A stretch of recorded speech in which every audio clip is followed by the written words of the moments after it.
जहाँ कोई समस्या नहीं, तो मुझे ऐसा लगे जहाँ किसान है वहाँ समस्या जरूर है। दोनों पर्यायवाची है, किसान और समस्या। यदि किसान है तो भी समस्या है, वो समस्या है वो भी किसान है।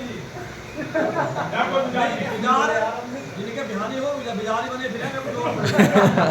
बिजारी उनके सामने। अब मैं अपने भैया को बताऊँ बात तो खाद वाली होता है, खाद की मात्रा देश में भरपूर है, उसमें जो थोड़ी सी समस्या है वो समस्या हमारी है और किसी की। मान लो तुम सोसाइटी में जाओगे, खाद समिति को है, तुम वहाँ के चपरासी से, बाबू से, क्लर्क से या एमडी से किसी से बात करोगे, तुम इस चक्कर में रहोगे, तुम अपनी साइड में बैठा अपना खाद ले जाओ, टाइम पे टाइम आगे ले जाओ, तुम मिल जाओगे 4 भैया हमारे उड़ गए उन्हें मिल जाओ, तुम उससे फोन पर बात करोगे, सेटिंग बैठाओगे, 10 रुपये कट्टा महंगा भी लोगे, दावत पानी करो, जैसे भी गाड़ी दबाओ ये बता दो, गोदाम में नहीं लगाना, डायरेक्ट मेरी बुढ़ी है टोले में उतरवा दो मेरे कार में।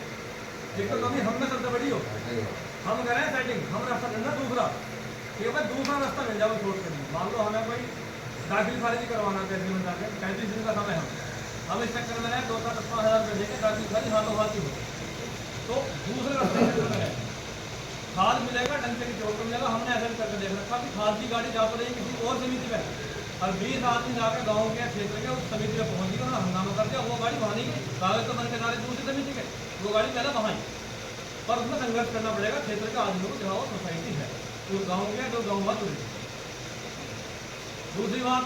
खाद को पिछले साल से डिले होने में एक बहुत गंभीर समस्या आ रही है, यूक्रेन का रूस का युद्ध, क्योंकि जिस रास्ते से खाद वो आ रहा है, पानी के रास्ते जो आ रहा है, पानी के घाट है,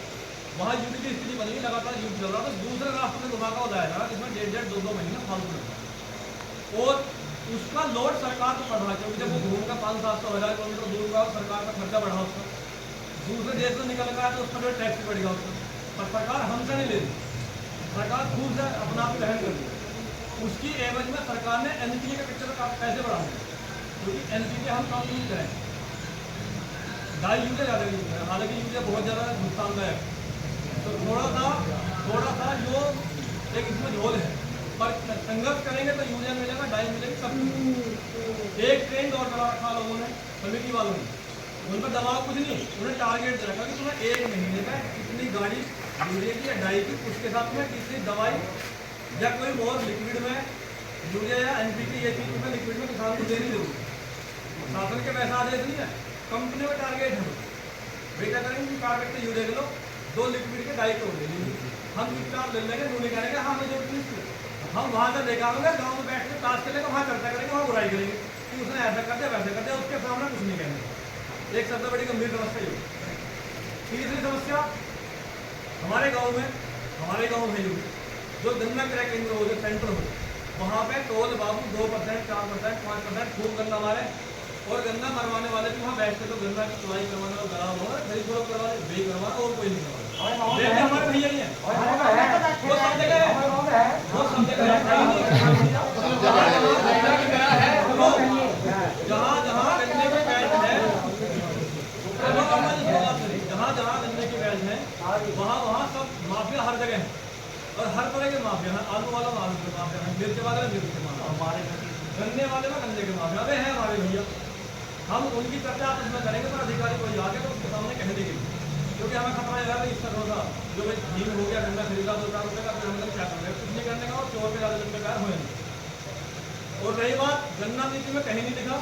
कि यदि तुम्हारे गाँव में सेंटर लगा हुआ है, क्रय केंद्र लगा हुआ है कि हाँ तुम्हें 2% या 4% देना, तुम 1% मत दो, जो तुम्हारा छोटा भैया यहाँ खड़ा, उस गाँव का मैं भी मान जाऊँ, ताकत नहीं डीसी की या कैंसिल करेगी, तुम्हारी गन्ने की बुकिंग ना खुलेगी, गन्ने की चोट, लेकिन 1% पे आपको गन्ना नहीं देना। हम क्या सोच रहे हैं, तो टोल बाबू है वो हमारे बीच में निकला हुआ आदमी रह गया,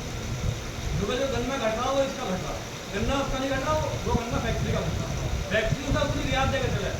कि अब गर्मी का समय ज़्यादा है तो 4 कुंटल 5 कुंटल पड़ जाएगा इसका गन्ना, इसका फालतू तोड़ करें, मानो 50 कुंटल गन्ना और 55 बना कर उसी अनुपात से लेकर चले, 2 रुपये 250 करते होंगे, 2 रुपये 110 करते होंगे, वो सर्दियों में बिल्कुल एक्चुअल रेट पर चला है उसी रेट में। तो जो मन का बहन सब निकाल लो कि गन्ना जो टोल बाबू का सूख रहा, टोल बाबू का कुछ नहीं सूख रहा,